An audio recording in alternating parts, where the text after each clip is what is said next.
Election commission की कलई पूरी तरह से खुल चुकी है। सवाल इलेक्शन कमीशन से पूछे जा रहे हैं, सबूत साक्ष्य इलेक्शन कमीशन की कार्रवाई पर है। जवाब देने कौन आ रहा है? लपक लपक के बीजेपी। आपको क्यों प्रेस कॉन्फ्रेंस करनी है? प्रेस कॉन्फ्रेंस तो आज इलेक्शन कमिश्नर को करनी चाहिए थी। प्रेस कॉन्फ्रेंस बीजेपी कर रही है, टीवी पर बैठी बीजेपी है। क्यों भाई, आप लोग क्यों बोल रहे हैं? इलेक्शन कमीशन को अपना पक्ष रखने दीजिए ना। उल्टा चोर कोतवाल को डांटे, आप उल्टा राहुल गांधी पर आक्रामक है कि आप क्यों माफी मांगेंगे वो? तो प्रतीक्षम किम प्रमाणम, चोरी का और क्या सबूत चाहिए? चोरी का सबूत तो सबसे बड़ा राहुल गांधी जी ने साक्ष्यों के साथ रखा। दोस्तों, चुनाव आयोग भाजपा को जिताने के लिए वोट चोरी करता है।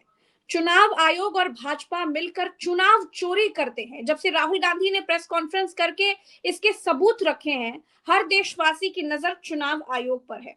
दोस्तों, भारत देश के लोकतांत्रिक इतिहास में पहली बार ऐसा हुआ है जब किसी राजनीतिक दल ने चुनाव आयोग की चोरी इस तरह से बाकायदा सबूतों के साथ पकड़ी है।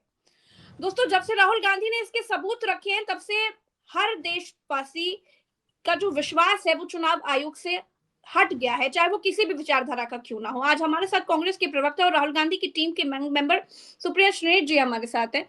सुप्रिया जी, राहुल गांधी ने ये देश को बता दिया है कि चुनाव आयोग चोर है, चोरी की एक सजा भी होती है। अब आगे कांग्रेस क्या करने वाली है? देखिए, कांग्रेस ने सबसे पहले तो सबूतों के साथ सच सामने देश के रखा है। इस देश को भी ये हक है जानने का कि उनके मताधिकार के साथ क्या किया जा रहा है। मैं आपको एक छोटा सा वाक्य बताती हूँ। हम लोग जब गांव देहात की तरफ जाते हैं या कई बार शहरों में भी बार बार एक बात सुनने को मिलती थी, और वो बात लोग कहते थे, ईवीएम में कोनो गड़बड़ी बा, कुछ तो गड़बड़ी है ईवीएम में, वोट कैसे हो रहे हैं उस पर चर्चा होती थी। आज पता चल रहा है कि असल में तो ये पूरी सोची समझी साजिश हो रही थी। लोगों के वोट मैनिपुलेशन हो रहे थे। एक व्यक्ति के 4-4 वोट हो रहे थे, कोई 3-3 शहरों में 3-3 राज्यों में वोट डाल रहा था। एक एक एड्रेस पे 80-80 वोटर बैठे हुए थे। पते के नाम पर एक्स और फलानी चीजें हो रही थी। तो कई बार जो चीजें लोग कहते थे, अब उसके पुख्ता सबूत है। वो सबूत देश के सामने है और देश को तय करना है कि वो क्या करेगा। हमारा काम था सबूत ढूंढ कर लाना। हमने बहुत कोशिश की कि इलेक्शन कमीशन हमको मशीन रीडेबल इलेक्ट्रॉनिक डेटा दे, उन्होंने नहीं दिया। उन्होंने इस दौरान चुनाव के नियम भी बदले, उन्होंने इस दौरान फोटोग्राफी के वीडियोस को डिलीट करने का भी नियम बना दिया। उन्होंने काफी सारी चीजें करी, लेकिन हमें डेटा नहीं दिया। हमें 6 महीना लगा एक असेंबली कंस्टिट्यूएंसी महादेवपुरा का डेटा इकट्ठा करने में। आज वो डेटा देश के सामने, और जब डेटा देश के सामने आया तो देश के लोग जाकर ईसीआई की वेबसाइट पर ढूंढने लगे और एक के बाद एक नतीजे सामने आने लगे। यूपी में किसी के 5-5 वोट हैं एक ही व्यक्ति के, नतीजे सामने आने लगे राजस्थान से। और सुबह के बाद से इलेक्शन कमीशन की वेबसाइट का जो ई वोटर पेज होता है वो बिहार के लिए, राजस्थान के लिए, मध्य प्रदेश के लिए डाउन हो गया।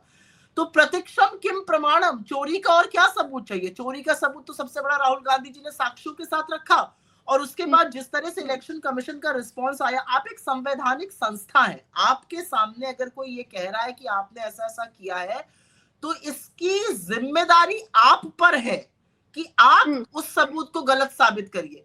आपने बस ये कह के पलड़ा नहीं झाड़ सकते कि ये गलत है, मैंने फैक्ट चेक करा लिया है। लेकिन अभी कुछ देर पहले सुप्रिया जी एक खबर आई है कि चुनाव आयोग ने कहा है कि राहुल गांधी अगर अपने सभी दावों को सही मानते हैं तो हलफनामे में साइन करके दें, और अगर वो साइन नहीं कर सकते हैं तो फिर देश से माफी मांगे। क्या कहेंगे आप? मैं सवेरे से व्हाट्सएप फॉरवर्ड्स आ रहे थे चुनाव आयोग के, और ये लगातार देख रही थी। चुनाव आयोग व्हाट्सएप फॉरवर्ड पर अब जो सूत्रों के माध्यम से, जिन सूत्रों को कंट्रोल करने का काम चुनाव आयोग को करना था, उसका सबसे बड़ा सूत्रपात चुनाव आयोग बना हुआ है। पहली चीज, मैं तो पलट के चुनाव आयोग से कहती हूँ ना, आपकी सारी वोटर लिस्ट ठीक है, आप एक संवैधानिक संस्था है, मोटी रकम कमाते हैं इस देश से, आप सुप्रीम कोर्ट में हलफनामा दे दीजिए कि आपकी सारी वोटर लिस्ट ठीक है। कर पाएंगे आप ये? राहुल गांधी को आपने डिटेल्स नहीं दिए, उन्होंने तो साक्ष्य और सबूत ला के रख दिए।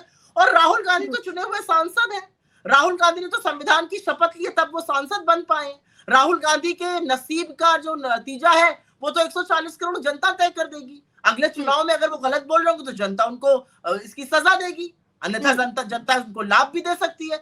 तो मेरा ये मानना है कि चुनाव आयोग मुद्दे से ना भटकाए, और ये जो सूत्र लोग से जो खबरें चल रही हैं व्हाट्सएप पर और मेन स्ट्रीम मीडिया चला रहा है, ये इस देश के खिलाफ एक सोची समझी साजिश है, क्योंकि हम सबके पास और ये अंतिम बात मैं थोड़ी पुरजोर तरीके से कहना चाहती हूँ, प्रज्ञा जी, हम और आप राजशाही में नहीं, लोकशाही में रहते हैं, लोकतंत्र में रहते हैं, और इसलिए हमारा सबसे ताकतवर हथियार वोट का हथियार है, और अगर उसके साथ कुछ गलत हो रहा है तो दिक्कत तलब बात है।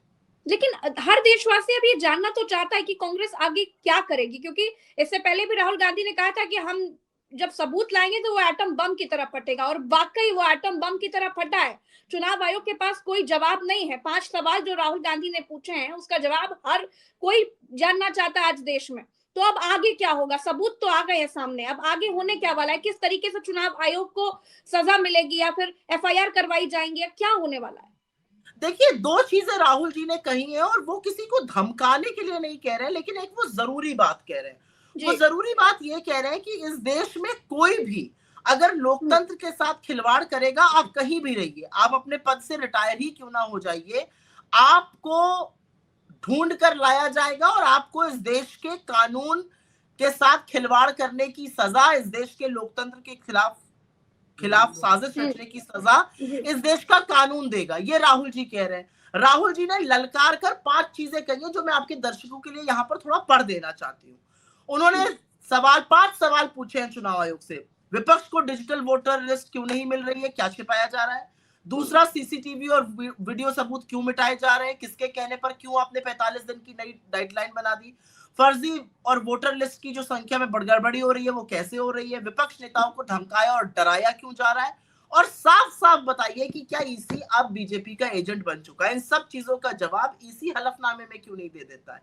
देखिए प्रज्ञा जी, ये अंतिम बात मैं कहूंगी और ये बात थोड़ी जरूरी है। कांग्रेस इसके बाद क्या करेगी? कांग्रेस ने ये साक्ष्य जनता जनार्दन के सामने रख दिया है। हमारी टीम, हमारी लीडर्स डिसाइड करेंगे हम इसकी विधि के रूप से लड़ाई लड़ेंगे या संसद में लड़ाई लड़ेंगे। हम तय करेंगे कि इसका आगे क्या होगा। लेकिन एक संवैधानिक संस्था है जिसका काम है निष्पक्ष चुनाव कराना, to conduct free and fair elections. Election commission का काम है। इलेक्शन कमीशन का काम उसकी खामियां जो उजागर होती जा रही है, ये जानबूझकर हुआ, ये गलती, ये इसका जवाब इलेक्शन कमीशन को देना पड़ेगा। इसका जवाब ना सरकार दे सकती है ना कोई और दे सकता है।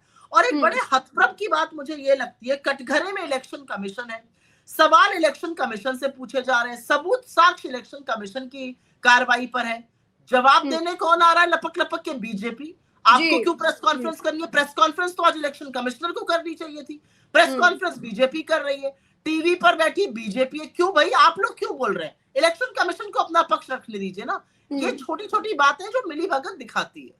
जी, अच्छा, यही इलेक्शन कमीशन बिहार में फर्जी वोट काट रहा है, और यही इलेक्शन कमीशन कर्नाटका के फर्जी वोटरों पर वकालत कर रहा है। भाई ऐसा क्यों है?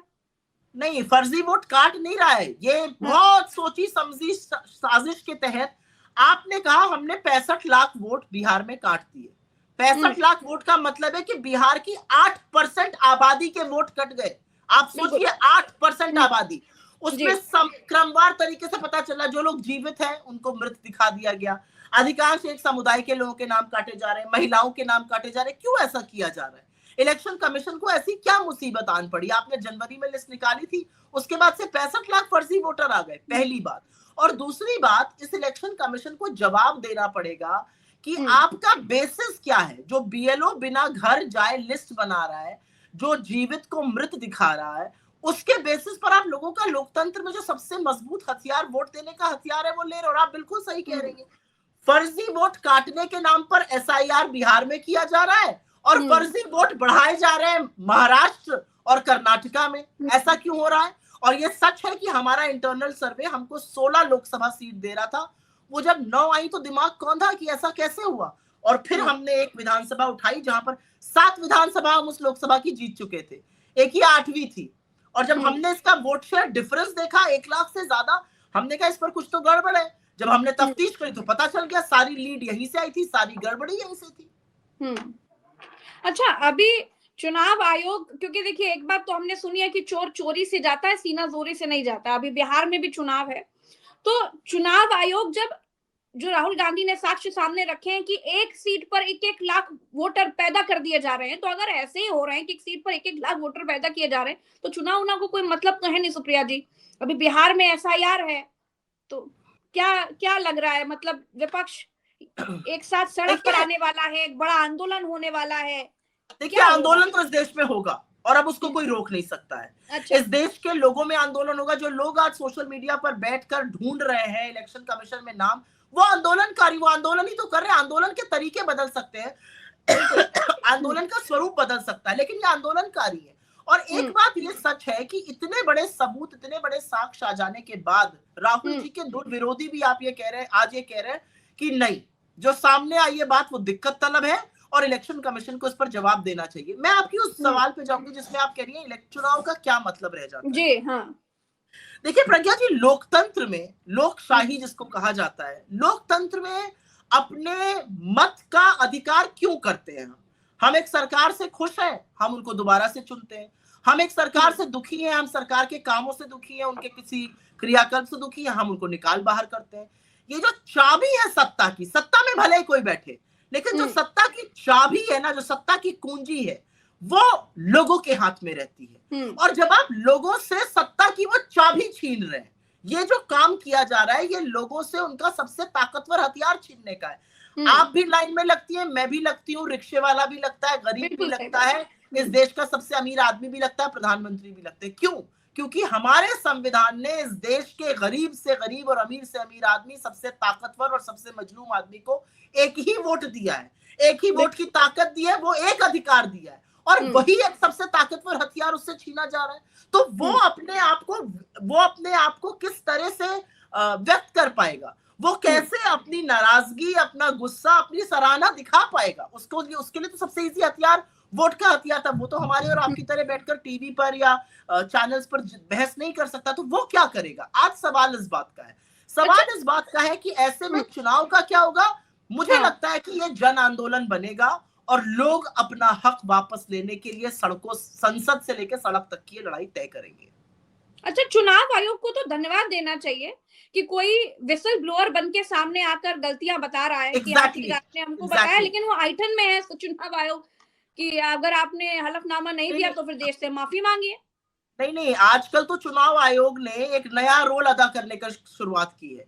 चुनाव आयोग एक संवैधानिक संस्था है, हर संवैधानिक संस्था का KRA होता है, आपको ये चीजें करनी है। चुनाव आयोग का काम है निष्पक्ष चुनाव कराना, ज्यादा से ज्यादा लोगों को लोकतंत्र के इस प्रोसेस में जोड़ना और ये इंश्योर करना कि एक फ्री एंड फेयर इलेक्शन से एक चुनी हुई सरकार बने।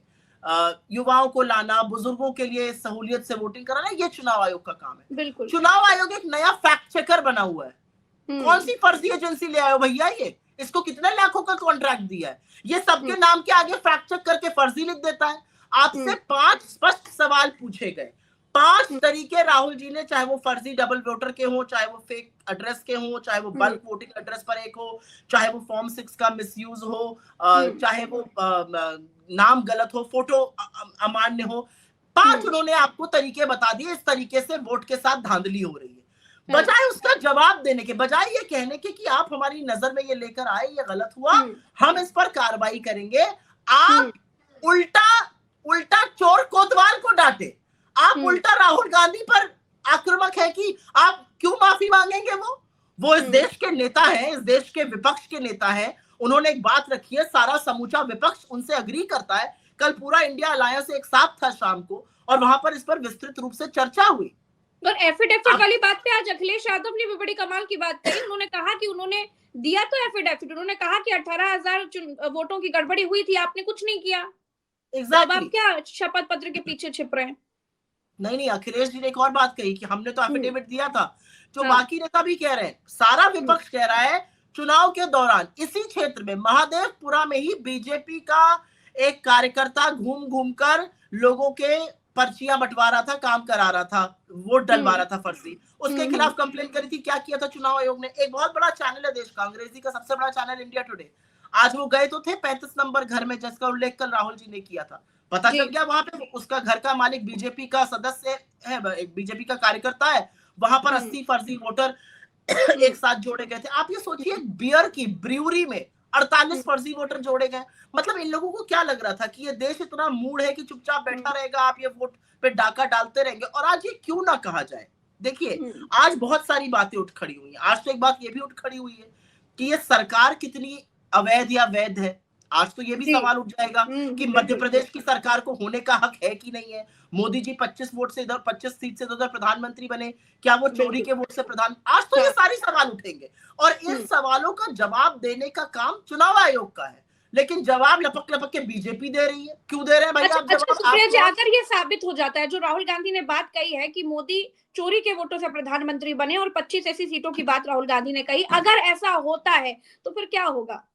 क्या मोदी को कुर्सी छोड़नी पड़ेगी? मतलब अगर ये साबित हो जाता और उसके बाद भी कोई कुर्सी पे बैठा रहेगा या कुर्सी से चिपका रहेगा तो फिर तो जनता ही उसको कुर्सी से हटा देगी। मुझे लगता है कि ये एक तरह से साबित हो ही गया है, धीरे धीरे साक्ष्य आते ही जा रहे हैं। आप हाँ। देखिए ना कितना लोग लिख रहे हैं सोशल मीडिया पर, कितने लोग लिख रहे हैं कि हमारे एरिया में भी ये हुआ, हमारे यहाँ भी हुआ। आज मेरे पास महाराजगंज से फोन आया, उन्होंने कहा एक आदमी के घर में 16 वोट है, उन्होंने 3 जगह वोटिंग करी है। तो अब लोग भी मुखर होकर बोल रहे। देखिए एक क्या होता है जब नेता बोलता है और सबूत के साथ बोलता है और नेता जब साक्ष्य लाके सामने रख देता है, इसको तो कलई खोलना कहते हैं हमारे यहाँ विशुद्ध बिल्कुल भाषा में, बिल्कुल। जब हम और आप आते हैं। इलेक्शन बिल्कुल ठीक। कमीशन की कलई पूरी तरह से खुल चुकी है। अब लोगों में भी ढांढस आ रहा है, लोगों में भी ये एक जिसको कहते हैं एक उनके अंदर एक उत्साह है, उनके अंदर एक एक निडरता आ रही है, आत्मविश्वास है हमें कि भी हाँ, बोलना चाहिए। बिल्कुल। ये जरूरी है। चलिए, चलिए बहुत बहुत शुक्रिया सुप्रिया जी, आपने बहुत समय दिया। धन्यवाद। आप ऐसे थैंक ही यू। समय देते रहा करिए। बहुत बहुत नहीं, धन्यवाद। बिल्कुल बिल्कुल। तो थैंक यू। आज देश, लोकतांत्रिक देश में ऐसा पहली बार हुआ है भारत में जो देखा कि कोई राजनीतिक दल इस तरीके से इतने साक्ष्यों के साथ चुनाव आयोग की चोरी को पकड़ रहा है और साक्ष्य सामने रख रहा है, बजाय इसके कि चुनाव आयोग कार्रवाई करे, चुनाव आयोग जांच पड़ताल करे कि आखिर ये सब कुछ क्यों हो रहा है।